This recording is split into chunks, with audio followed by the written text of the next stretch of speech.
अस्सलाम वालेकुम। आज का मेरा व्लॉग पाकिस्तान और इंडिया का जो मैच हुआ है उसके हवाले से है। बड़ा कांटेदार मुकाबला हुआ, सख्त मुकाबला हुआ और आखिरकार इंडिया की टीम जो है वो जीत गई। और उनकी टीम वैसे बज़ाहिर लग भी रही थी कि उनकी टीम जो है जीत जाएगी टाइम से, लेकिन पाकिस्तानी बॉलरों ने बहुत ज़बरदस्त बॉलिंग की है। यानी ग्राउंड में लग रहा था, पहले पहला मैच ऐसा था पूरे एशिया कप के अंदर कि ग्राउंड के अंदर लग रहा था कि पाकिस्तानी बॉलिंग जो है वाकई तैयारी करके आई हुई है ग्राउंड के अंदर, और स्टडी करके आई हुई है खिलाड़ियों को।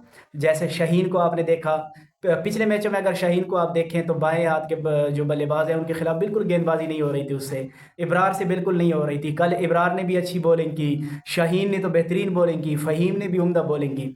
मतलब ये है कि अब मैच हो गया, हम हार गए, और जो हमारी उम्मीदें थी वो उस पर खिलाड़ी पूरा नहीं उतर सके कि इंडिया को हम हरा देंगे, हम फाइनल जीत के आएंगे।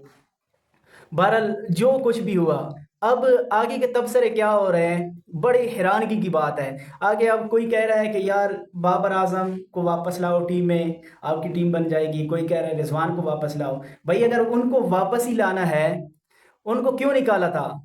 उनको निकाला ही इसी वजह से था कि नए टैलेंट को प्रमोट करना है, नया टैलेंट लेकर आना है। लेकिन उनको निकालने के बाद आप लोग नया टैलेंट नहीं लेकर आए। जिस तरह मिसाल ले लें, उस बाबर आजम की जगह पे आपने किसको शामिल किया? हसन नवाज को? नहीं जी, हसन नवाज को आपने बाबर आजम की जगह नहीं दी। बाबर आजम की जगह आपने सलमान अली आगा, जो वनडे का प्लेयर था, वनडे खेल रहा था उस वक्त, टीम में सेलेक्ट हो चुका था, चंद मैच उसने खेल रखे थे, उसको जगह दी है। और फिर यानी कि मोहम्मद हारिस को आप रिजवान की जगह लेके आए हैं। अगर अब रिजवान और हारिस का अब आप मुवाजना करेंगे तो आपको ये महसूस होगा तो कि रिजवान तो कई दर्जे बेहतर था इससे।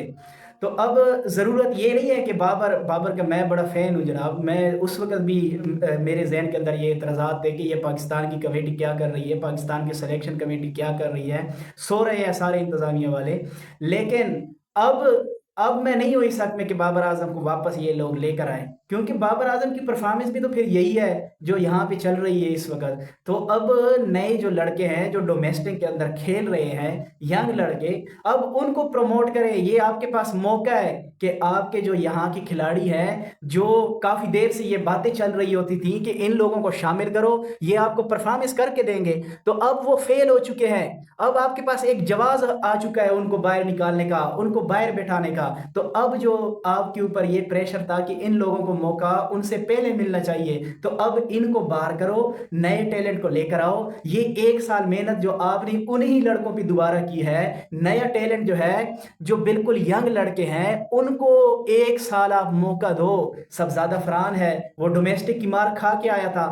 कितने मैच हुए इंडिया के, तीनों मैचों के अंदर वो चला है, उसने स्कोर करके दिया है। अगर किसी में कम किया है, किसी में ज्यादा किया है, तो उसके वो कम के अंदर भी कॉन्फिडेंस लेवल वही था जो ज्यादा के अंदर था। तो इस वजह से मेरा जो ख्याल है, मेरा जो ओपिनियन है इस हवाले से, कि पाकिस्तान को अब यंग टैलेंट को प्रमोट करने का पाकिस्तान के पास बेहतरीन मौका है। अगर ये मौका अब चला गया, दोबारा से आपने उन्हीं खिलाड़ियों को लेकर आ गए, तो फिर वो खिलाड़ी तो साल 2 साल बाद चले जाएंगे, 2.5 साल बाद ज्यादा से ज्यादा, इतनी क्रिकेट होगी उनकी बकाया, तो वो लोग तो चले जाएंगे आपसे। तो फिर आप फिर मोहताज होंगे कि अब जो है टैलेंट कहाँ पे ढूंढा जाए, फिर आप शुरू से तैयारी करेंगे। तो अभी से जो है आपने ये करना है कि नए टैलेंट को अभी से आपने लेकर आना है, उनकी मेहनत शुरू करनी है, उनकी कमजोरियों को दूर करना है, उनको कामयाब करना है। आप लोग तनख्वाह इसी वजह से लेते हैं कि आपने खिलाड़ियों को प्रमोट करना होता है, उनको कामयाब करना होता है। और अगर आप ही भी पर्ची पर्ची खेलने लग गए, जैसे कि कई खिलाड़ियों के बारे में मशहूर है कि ये पर्ची पे आए हुए थे, तो मेरा ख्याल है कि फिर पाकिस्तानी टीम का कुछ नहीं हो सकता। शुक्रिया।